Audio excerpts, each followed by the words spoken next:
Señor vicepresidente, con su permiso, buenas noches, señoras y señores. Muchísimas gracias por su asistencia una vez más a un acto, a esta su casa de la Real Sociedad Económica. Y hoy, además, con un invitado verdaderamente de honor, verdaderamente.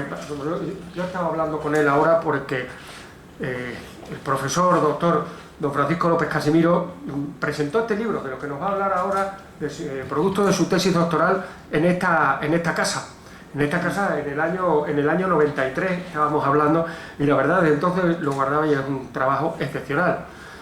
Don Francisco López Casimiro nació en Fuente del Maestre, fue maestro en algunos pueblos de la ciudad, su formación inicial, luego hizo la licenciatura en Filosofía y Letras y trabajó en el Instituto Meléndez Valdés de Villafranca de los Barros. Era socio, se hizo socio del Centro de Estudios Históricos de la Masonería Española y ha asistido además, uno de los reputados dentro de ese centro, de los grandes expertos europeos. Hablar de la masonería y los expertos europeos es hablar de los expertos mundiales que tenemos aquí al profesor López Casimiro. Y ha asistido a los últimos simposios internacionales como ponente, es decir, que va a presentar su trabajo. Desde el año 76 reside en Granada, donde es hasta ahora ya en júbilo, que no en paro, pero en júbilo, feliz júbilo, catedrático de Geografía e Historia del Instituto Ángel Garibay y también impartiendo docencia en la Universidad de Granada. Producto de su tesis doctoral en Historia Contemporánea fueron los dos libros que citamos, los primeros de su obra, Masonería y Republicanismo en la Baja Extremadura, que publicó la Diputación Provincial, y Masonería, Prensa y Política, que es una coedición entre las universidades de Granada y Extremadura. Ambos libros y otros muchos más de sus trabajos los tenemos aquí, como saben ustedes, en esta biblioteca, por supuesto, a su disposición de ustedes y de todo el mundo. Sus investigaciones se dirigen fundamentalmente al estudio de los francmasones en la vida pública, como ha puesto de relieve en trabajos como la Logia Esperanza 96 de Segovia y el arcipreste de la Catedral Gómez de Somorrostro, o el jurista político francmasón Felipe Sánchez Román y la Logia Matritense número 1. Ha asistido a numerosos congresos nacionales e internacionales, donde ha presentado siempre comunicaciones o es invitado para abrir, porque es de nuestros máximos expertos. Colaborador asiduo de la Revista de Estudios Extremeños y colaborador también del Boletín de la Real Academia de Extremadura. Ha impartido cursos y conferencias prácticamente por toda España, en Extremadura, en Andalucía, en Valencia. Autor también de Masones en Granada en el año 2000, coautor de Masonería y Extremadura en el año 2008, por ejemplo, Masonería e Ilustración, el siglo de las luces a la actualidad. En sus últimos años, su área de investigación, ya que tiene bien asentado y bien conocido toda la creación, toda la aparición de esto, se ha dedicado a las relaciones entre la masonería y la política, con trabajo como la aproximación a un catálogo de diputados masones que tiene en varias obras, 1876-1902 y 1903-1923. Es también miembro honorario de la Logia Londinense de Investigación Wadsworth Coronatorum, de la cual forma parte y es reputado, y hoy para nosotros verdaderamente es una verdaderamente honor que esté aquí compartiendo. También él ha tenido, y yo se lo agradezco, en lo que pueda tener unas palabras siempre muy cariñosas, unas palabras hacia la Real Sociedad Económica, hacia su hemeroteca, hacia su biblioteca, y siempre ha colaborado con nosotros cuando la ha pedido. También agradecer a Maruja, en este caso a Maruja Antunes, nuestra consocia, que ha preparado y es la que ha coordinado la posibilidad de contar hoy con el profesor López Casimiro. Agradeciéndole de nuevo su presencia, profesor, cuando usted quiera, tiene la palabra. Venga, muchas gracias.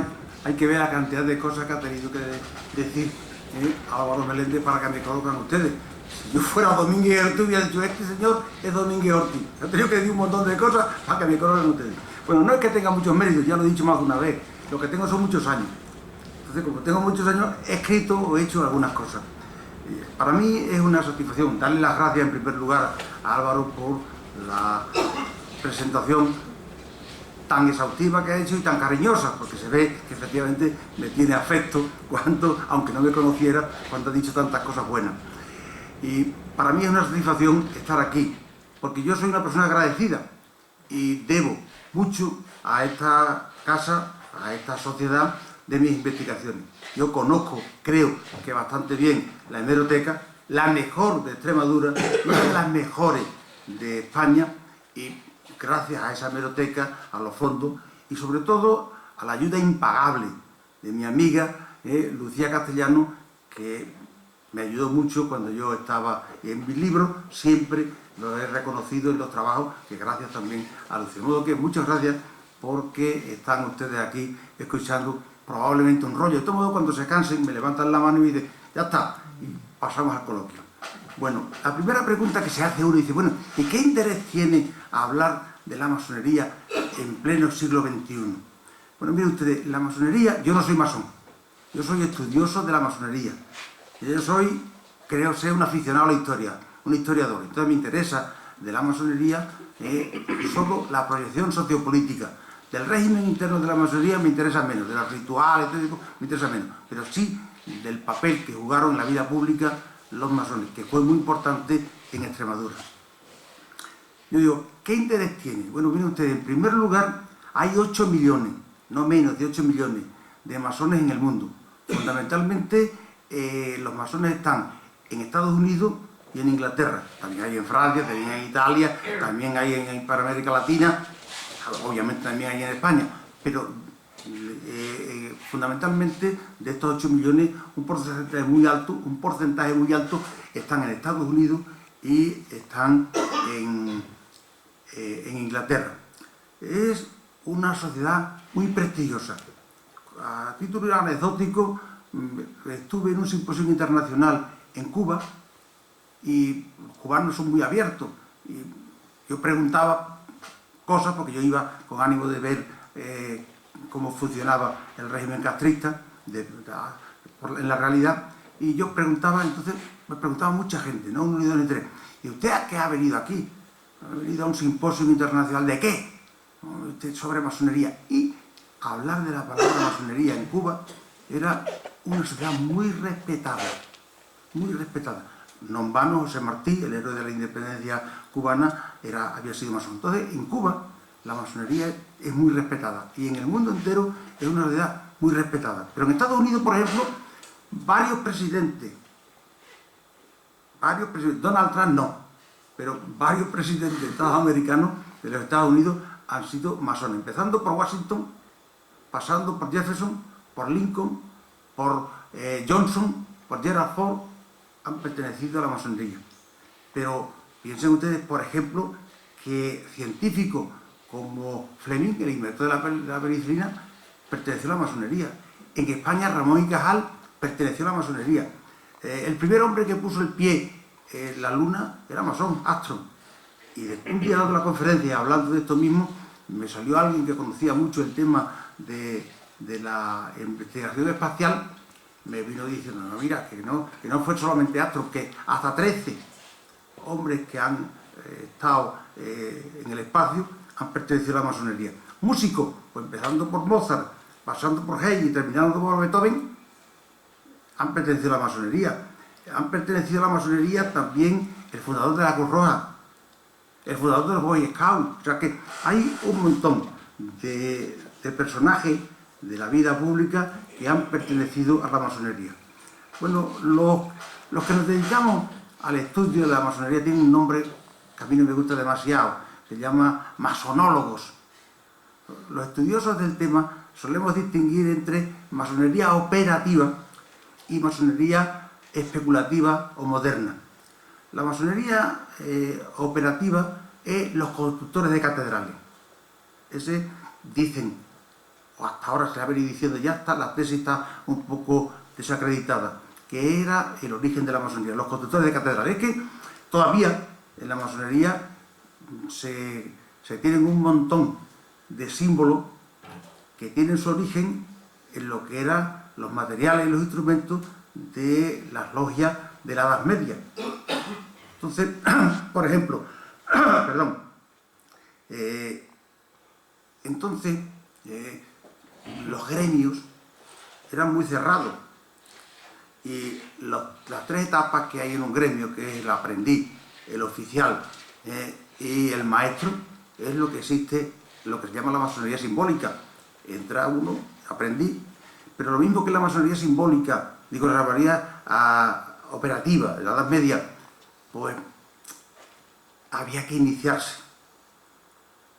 Y si no te iniciabas, no tenías acceso a los secretos.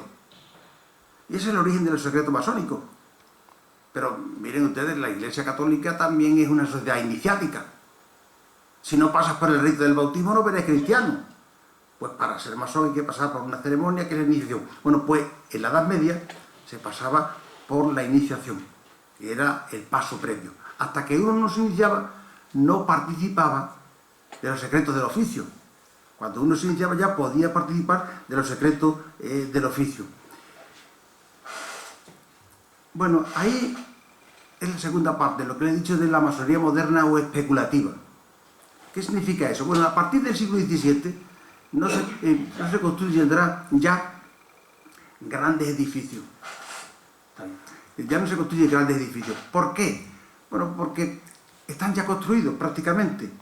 Entonces, la masonería operativa, los constructores de catedrales, van admitiendo a lo que se llaman aceptados, masones aceptados. Gente que no tenía nada que ver perdón, con el gremio de la construcción y pertenecían en las discusiones de las logias. Y el año pasado conmemoramos el tercer aniversario, el tercer centenario de la masonería moderna, porque 4 logias que estaban integradas, todo ello por hermanos aceptados, por masones aceptados, que no pertenecían al gremio de constructores, constituyeron la Gran Logia de Inglaterra. Y esa es la masonería moderna. 6 años más tarde, 2 pastores protestantes, John de Sagalier y James Anderson, publicaron esto que ustedes ven ahí, las constituciones, que podríamos decir que es la Biblia, la norma escrita de la masonería. Pero, mire, la masonería es obra de la Ilustración, siglo XVIII, de la Ilustración. O sea, un grupo de ilustrados ingleses piensan que hay que acabar con los problemas, con los enfrentamientos, con las luchas por religión y por política, y constituyen la masonería. Por eso en las logias masónicas está prohibido hablar de religión y política, porque es lo que enfrentan los hermanos. Lo que enfrentan los hermanos son las discusiones sobre religión y política. Entonces, en una logia está prohibido. Si hay alguien que habla de religión o política, el venerable, que dirige con mano de hierro la tenida, la sesión, los corta. Incluso cuando alguien presenta una plancha, que es un escrito, pidiendo que se hable de ese tema, la manda a quemar sin discusión ninguna. De religión y política, en principio, no se debe hablar. Pero todo lo que en la masonería especulativa, en la masonería operativa, en la Edad Media, eran instrumentos propios del trabajo, ahora tienen un carácter simbólico. Por ejemplo, ahora ya no hay que hacer un edificio grande, una catedral. Ahora el edificio es el universo. Y es el trabajo sobre el hombre. Y está hecho una sigla que veremos con frecuencia, que es a la gloria del gran arquitecto del universo, que es la forma simbólica que tienen los masones para referirse a Dios, el gran arquitecto del universo. El trabajo ahora no será sobre la piedra, sino será sobre el hombre. Como he dicho antes, está prohibido hablar de religión y de política. Cada herramienta tiene un sentido simbólico. Por ejemplo, la escuadra. Ustedes verán muchas veces en la simbología, luego lo veremos cuando proyectemos la escuadra y el compás. La escuadra lo que quiere significar es la rectitud y la disciplina. El compás es el símbolo de la justicia. El delantal, para los masones le llaman mandilífero, porque tenía un mandil. En la Edad Media, para trabajar se ponían un mandil. Todavía los zapateros, los carpinteros tienen su mandil. Bueno, pues esto ahora es el símbolo del trabajo. Y es obligatorio en todas las ceremonias masónicas. He asistido a muchas tenidas abiertas, las tenidas abiertas a los que no somos masones se llaman tenidas abiertas, ¿no? O blancas. Entonces esas van con su mandil, y es de piel de cordero, y lo que quiere es un símbolo realmente de un símbolo del trabajo, y es blanco para lo que significa un poco la pureza. También se verá siempre a los masones en las ceremonias los guantes blancos. ¿Qué significan los guantes blancos? Pues que recuerdan al francmasón que no debe jamás manchar sus manos con la iniquidad. Y el triángulo equilátero, también es un símbolo masónico por antonomasia, pues la igualdad, la libertad que descansa sobre la fraternidad. Los masones se consideran hermanos y son solidarios entre ellos. Incluso al final de cada tenida se pasa lo que se llama el tronco de la viuda, y cada uno deposita su óvulo que puede, ¿no?, para las obras de beneficencia de la sociedad de la logia. Bueno, ahí tienen una logia, eso es una logia. Si han estado en Salamanca, la logia que mandó construir Franco, pues realmente asusta. Yo que he estado en varias logias, que llevo un montón de años estudiando el tema, cuando la primera vez que entré allí me sobrecogí. No, no es así, ni mucho menos, ¿no? Como está ahí, lo que pasa es que allí tiene una parafernalia que está hecho para realmente asustar. Ya he dicho antes que los masones se consideran hermanos y tratan realmente de ayudarse. Se comprometen a luchar contra el fanatismo. Los masones se acogen en logias.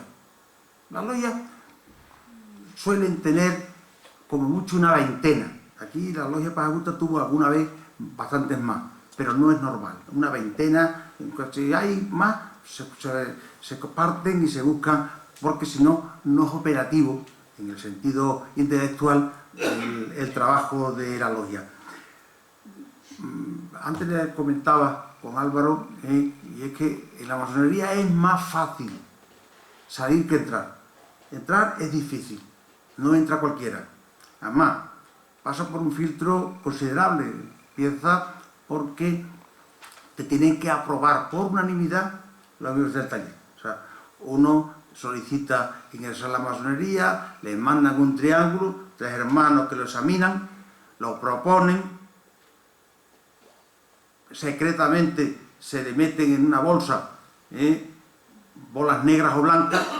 Como tenga 3 bolas negras, no entra. Si tiene una bola negra, el venerable puede averiguar quién es, lo llama a capítulo y le dice a ver de qué se trata. O sea que no es fácil entrar a la masonería. Y salir es muy fácil. Deja uno de pagar y ya no lo echan. Le dan el quite. O uno cuando se traslada pide la plancha de quite y se va tranquilamente. ¿Qué es? La definición que a mí más me gusta es sencilla. Dice: asociación defensora de la dignidad humana, de la solidaridad, de la fraternidad, siendo su objetivo conseguir el perfeccionamiento moral y cultural de sus miembros, mediante la construcción de un templo simbólico dedicado a la virtud.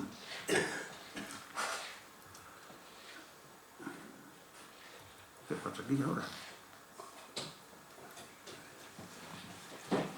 Nada, tranquila, tranquila.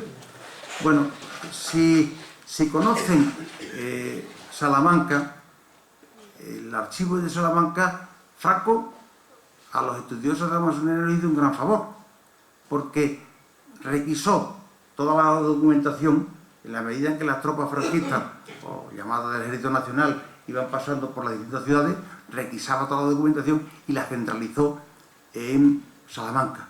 El objetivo, ese archivo, es un archivo policial. El objetivo no era otro que perseguir a los masones, que el que menos estaba condenado a 12 años de prisión mayor. O sea que no era fácil. Entonces, requisó toda la documentación. Y está aquí. Está la fachada del archivo. Esta calle se llamaba antes calle Gibraltar. Y cuando la documentación de la Generalitat, que era suya, era suya, fue a Cataluña, pues el alcalde le puso a esa calle del expolio. Y así como se conoce en la actualidad. Miren, para que vean la importancia. Aquí está toda la documentación de la masonería. La masonería no se la llevaron a Cataluña.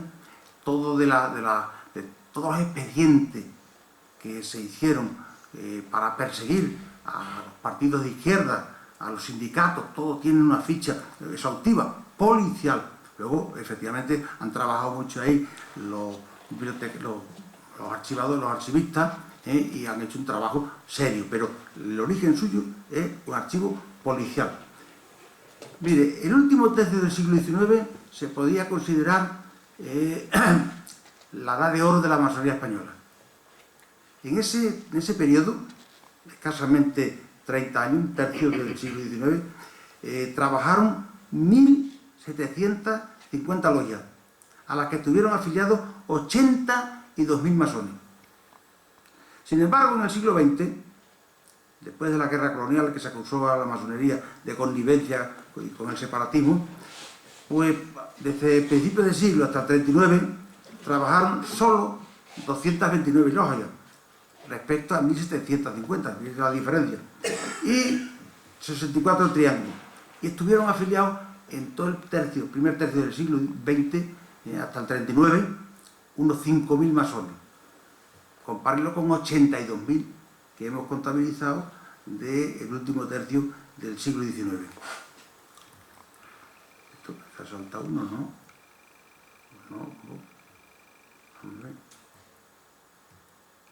Bueno, la masonería fue perseguida por la Inquisición. Y es que ni el reformismo borbónico, que era una monarquía absoluta, ni la Iglesia podían permitir una sociedad que se escapara a su control. De modo que pronto la masonería fue condenada por la Inquisición. Ahí representa un auto de fe. La documentación que hay en el Archivo Histórico Nacional de Llerena, hay no mucho. De Badajoz me parece que hay 2 o 3 que fueron perseguidos, pero efectivamente que la masonería fue perseguida por la Inquisición. Fue prohibida en 1738 y 5 años más tarde la prohibió Fernando VI. Este es José Bonaparte. ¿Por qué lo he puesto a José Bonaparte? Bueno, porque cuando se establece la masonería en España con la invasión francesa, una masonería bonapartista. Y el primer gran maestre es José Bonaparte, el hermano de Napoleón. Cuando las tropas francesas abandonaron España después de la guerra de la independencia, no hubo prácticamente logias masónicas en España hasta que nos veamos el último tercio del siglo XIX. Ahí está Fernando VII. ¿Por qué fue Fernando VII? Porque Fernando VII persiguió sañudamente a los masones. Es más, yo he trabajado en el Archivo General de Palacio, Palacio Real, donde está la documentación de la época de la época del reinado de Fernando VII. Y hay una confusión entre masonería y sociedades secretas. Por eso lo he puesto. ¿Por qué? Porque la masonería es que se defiende que no es una sociedad secreta, es una sociedad discreta. De modo que uno puede decir yo soy masón. Y aquí lo tienen ustedes. Esteban Cortijo lo ha dicho y ha salido públicamente. Ha salido. No estamos levantando. El otro día me llamó, lo conozco, es amigo mío. Yo soy masón. Y en Granada hay varios que lo han dicho. Y eso los conozco yo y lo han dicho. Pero yo no debo decir quién lo es, porque es una cosa personal y particular. Pero la raíz de todo esto es que Fernando VII persiguió sañudamente a los masones porque en esta época se formaron sociedades secretas para luchar contra el absolutismo borbónico. Y entonces hay una cierta confusión entre masonería y sociedades secretas, cuando he dicho antes que la masonería no es una sociedad secreta.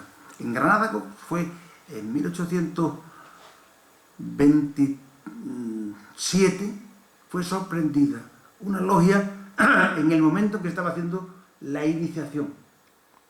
Dio 3 días de plazo a Fernando VII para que fueran ajusticiados. 3 días. así, los ajustició a todos los que, eran 7 u 8 los que formaban parte de la logia. Bueno, ahí pongo ya, lo he dicho, que y cuándo se establece la masonería en España. La masonería se establece en España y por supuesto también en Extremadura al abrigo, al calor de la Constitución de 1869, después de la Revolución Gloriosa. Esas libertades, derecho de imprenta, derecho de asociación, libertades, etc., dan la posibilidad a la masonería de establecerse. Los años 70 son de lenta implantación. La primera que se constituyó en Badajoz fue la Luz Extremadura en 1871, tuvo corta vida. Y luego ya en el 77 fue la Paz Augusta. O sea que los años 70 son de lenta implantación. Los años 70 son los años de máxima expansión, difusión e influencia. En los años 90 entra el declive. A mi juicio, y esto, perdonen la inmodestia, es a partir de que se establece en España el sufragio universal. Algunos sostienen que con la ley de asociaciones, cuando se establece en España la libertad de sindicarse, yo creo que fue el sufragio universal lo que hace que ya muchos abandonen las logias y formen partidos políticos. Lo que sí es cierto es que, y eso en Badajoz se ve palpablemente, hay dos mundos enfrentadas como visiones, como digo ahí. En uno, que se alinearon los masones, lucharon por la modernización. Pero esa modernización de Badajoz y de Extremadura debía pasar por la secularización. Y en eso se encontraron con un frente tremendo que defendía la tradición, el conservadurismo y el clericalismo. Y esta tierra tiene raíces profundas en esto. Bueno, antes he dicho que hasta 1800, la década de los años 70, no se establece hasta el 71 la masonería en Extremadura. Sin embargo, tenemos información de masones extremeños que no pertenecieron a logias en Extremadura.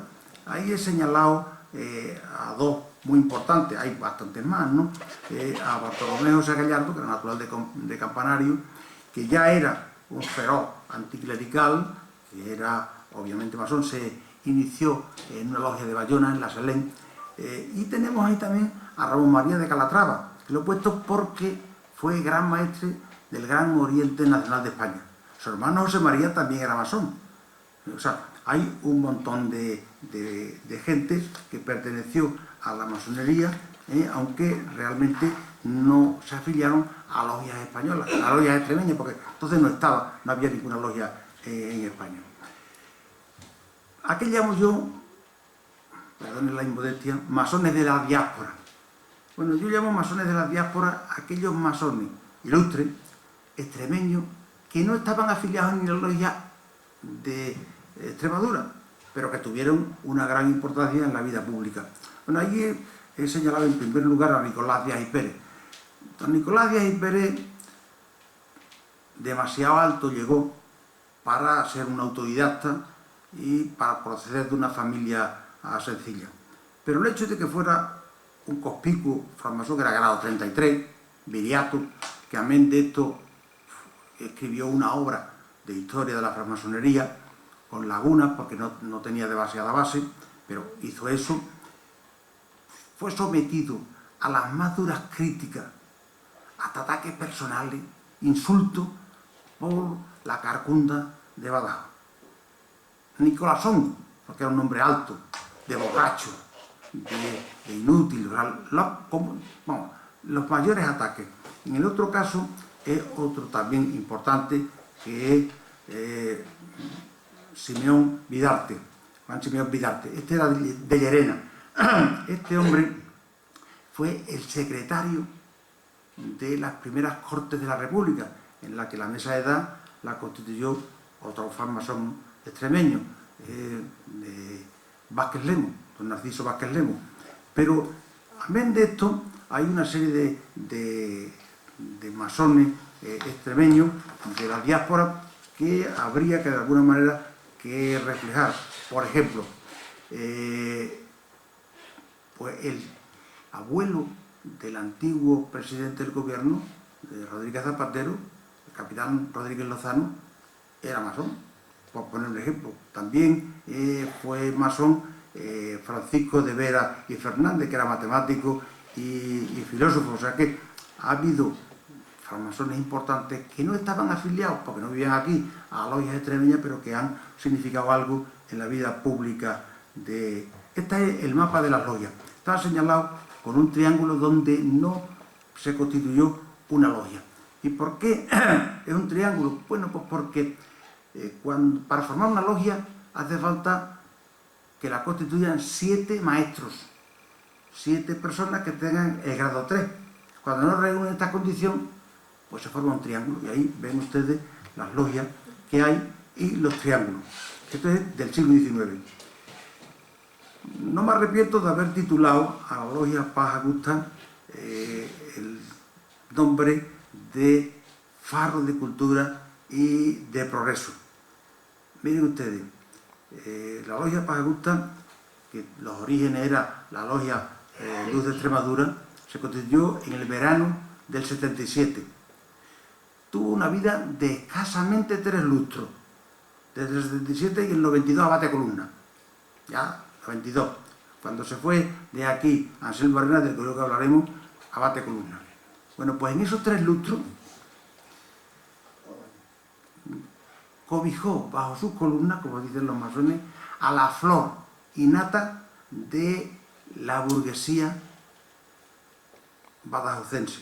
Para que se hagan una idea, 22, solamente para que vean, 22 universitarios, 11 abogados, de esos 22, 11 abogados, 6 médicos, 2 catedráticos, un arquitecto, un farmacéutico, un veterinario, 13 militares, 6 profesores, 2 de ellos maestros, los secretarios, que tenían entonces gran prestigio, de la Diputación, que era Barrátegui, era masón, el secretario del Ayuntamiento era masón, solo una mujer, que era Soledad Acedo. Ahí les he señalado que efectivamente en Extremadura, en la Baja Extremadura, trabajaron 23 logias y 8 triángulos, pero solo tenemos documentación de 8 logias y de 4 triángulos.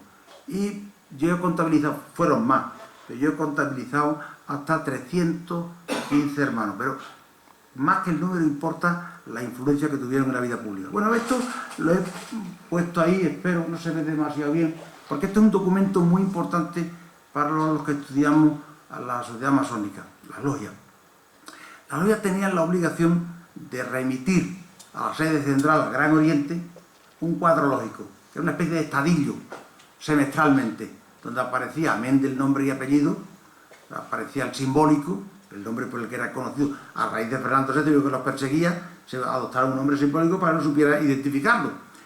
Aparece la edad, el estado civil que tenía, el domicilio, la profesión, el cargo que tenían en la logia, el grado que habían alcanzado, si era grado 3 o grado 33 o lo que sea. Entonces, por eso lo he puesto. Es muy completo, más completo el de la derecha, que no se ve bien, lo siento.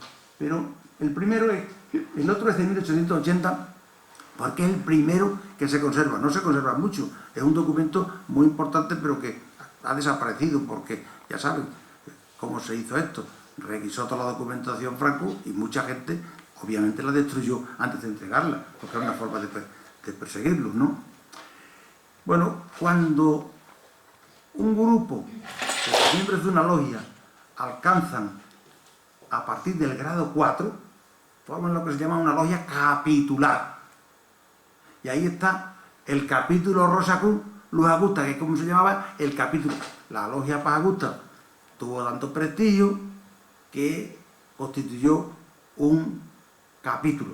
Pero lo importante es que están las firmas auténticas, bueno, ya está digitalizado, ¿no?, de los miembros del capítulo. Son las firmas de todos los miembros del capítulo, con el nombre simbólico y el grado que tenían. Lo tienen ahí.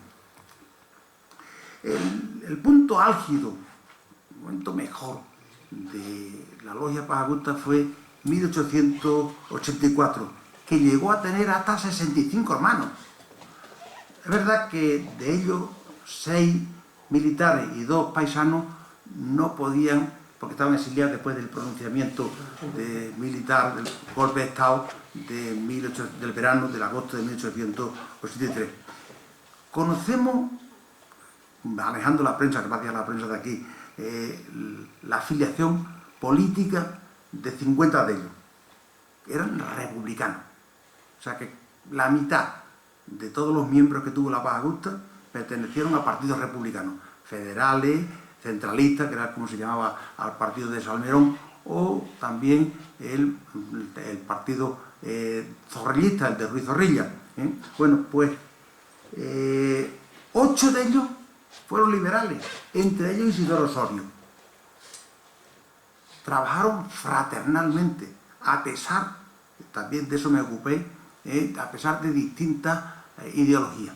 Es más, como anécdota les cuento que en 1899, don Federico Abarrátegui, que era de izquierda dinástica y luego se integró en el Partido Liberal, pretendió ser diputado. No iba en la casilla, en el casillado, y no salió. Quien le hizo la propaganda fue Miguel Pimentel y Donaire, que era conocido francmasón, efectivamente, grado 30, Padilla, tenía de simbólico, pero era republicano centralista, y se llevaban fantásticamente. O sea que por encima de la ideología había unos lazos muy importantes. Ya digo, convivieron fraternalmente a pesar de distintas ideologías. Bueno, ¿se ha ido este? Aquí está, esto se lo debo a Lucy, que me lo encontró. Yo lo sabía, pero no encontráis la documentación. Este es el proyecto de estatuto de constituir en Badajoz un monte de piedad y una caja de ahorro. Era fundamental, porque los pobres, clases menesterosas, clases medias, aquí no había banca y estaban en manos de la usura. Entonces, don Abarrátegui, don Federico, era el venerable de la logia y presentó la idea de establecer en Badajoz una caja de ahorro y un monte de piedad. La logia lo acogió con beneplácito y encargó a Anselmo Arena y a Miguel Pimentel que redactaran los estatutos. Y cuando Anselmo Arena y Miguel Pimentel ingresan como socios de número de la económica, lo que presentan como trabajo original de investigación es este proyecto. Y el Avisador, que era el periódico reaccionario, antimasónico de Badajoz, pronto lo lió y decía que el Monte de Piedad era obra masónica. Ese es los estatutos de la Sociedad Constructora de Casas. Antes me ha dicho Álvaro que efectivamente se conservan. Los masones se preocuparon en 1882, el Monte de Piedad del 81, de construir casas baratas para las clases populares. Se hicieron unas acciones y pronto se vendieron 500 acciones. Y las casas se construyeron, que están entre la Puerta de Palma y la calle Espronceda. Esas son las casas que se construyeron.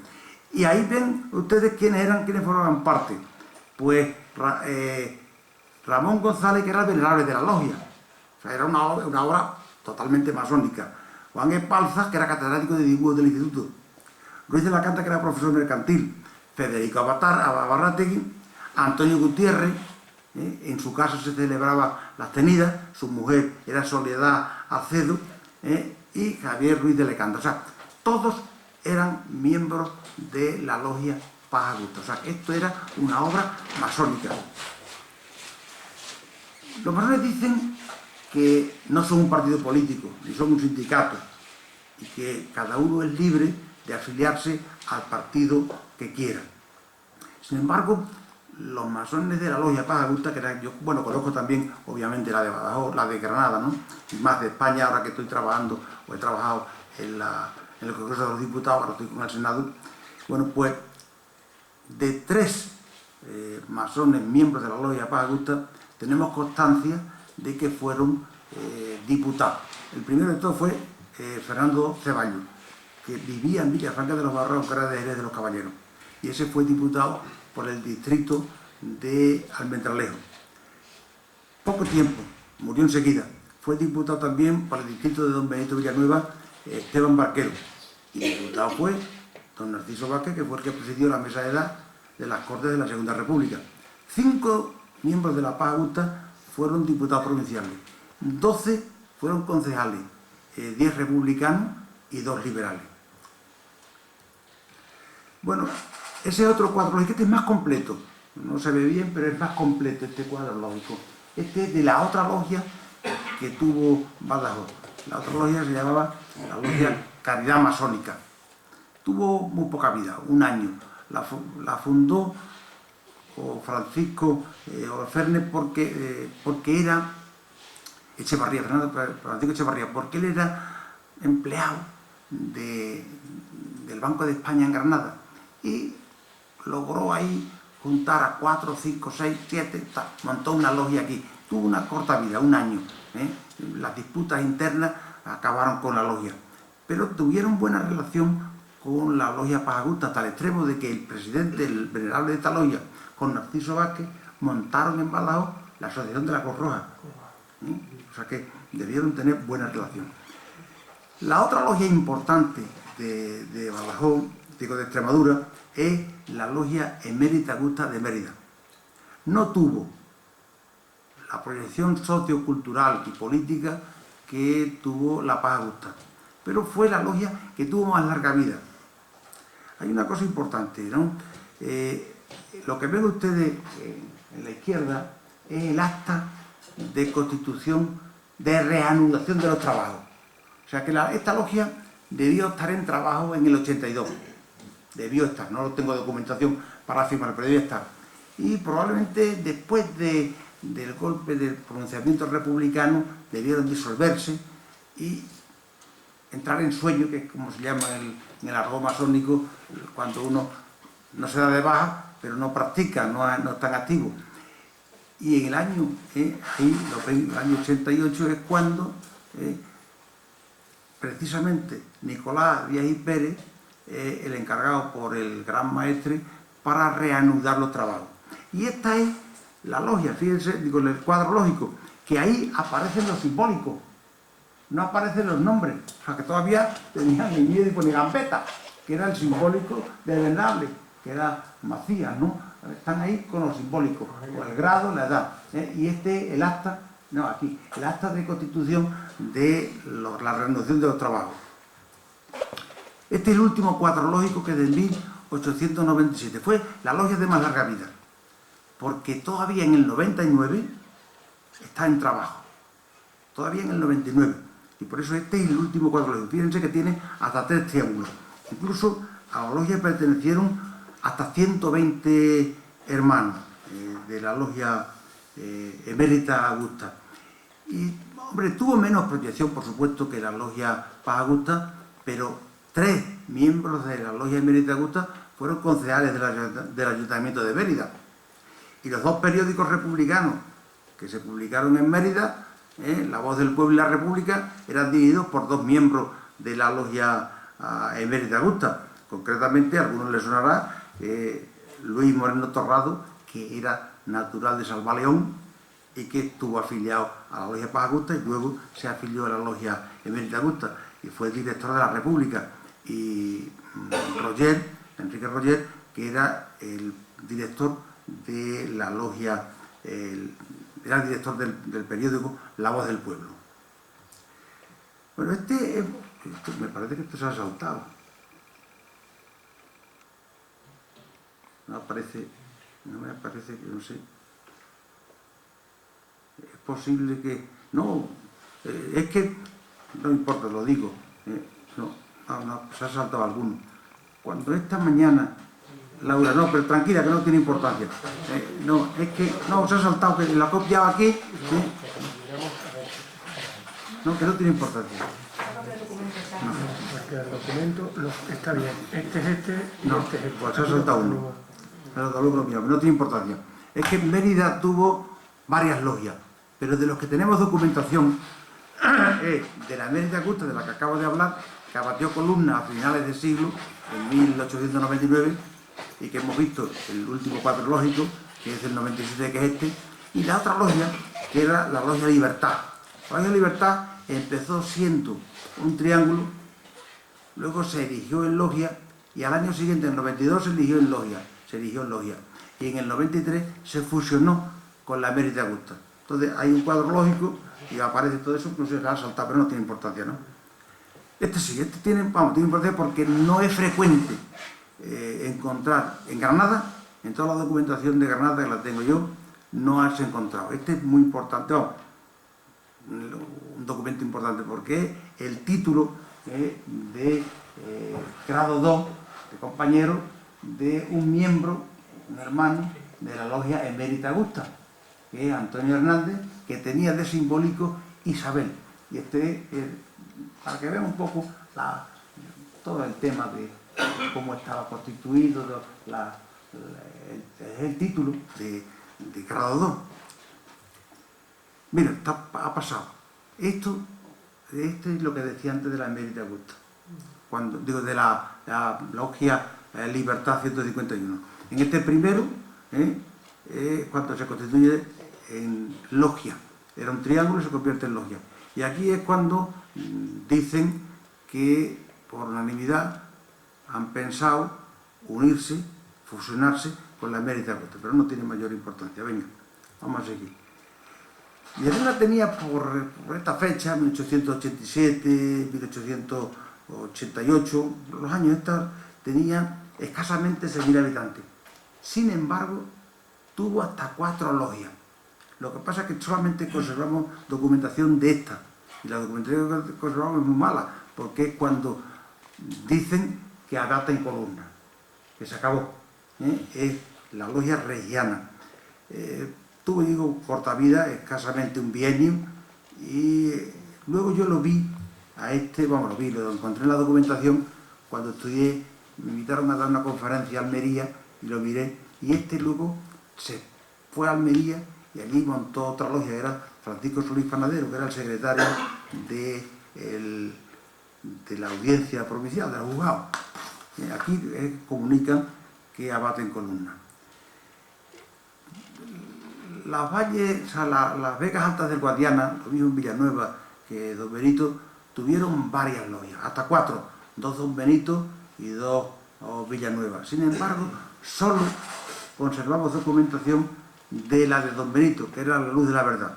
Esto pues, era el número justo, 7, que para constituir una logia.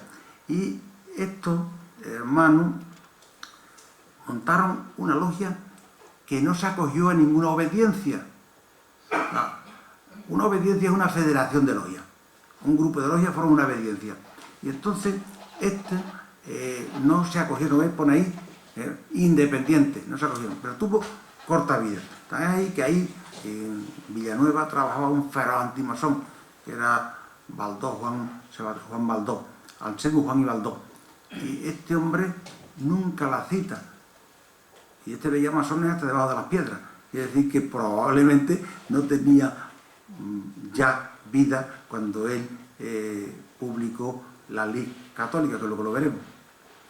Esta es la logia. Antes en los prolegómenos de la conferencia, cuando estábamos hablando ahí, en la sala de pasos perdidos, como decían los masones, pues me habló alguien de Fregenal de la Sierra y de Higuera la Real.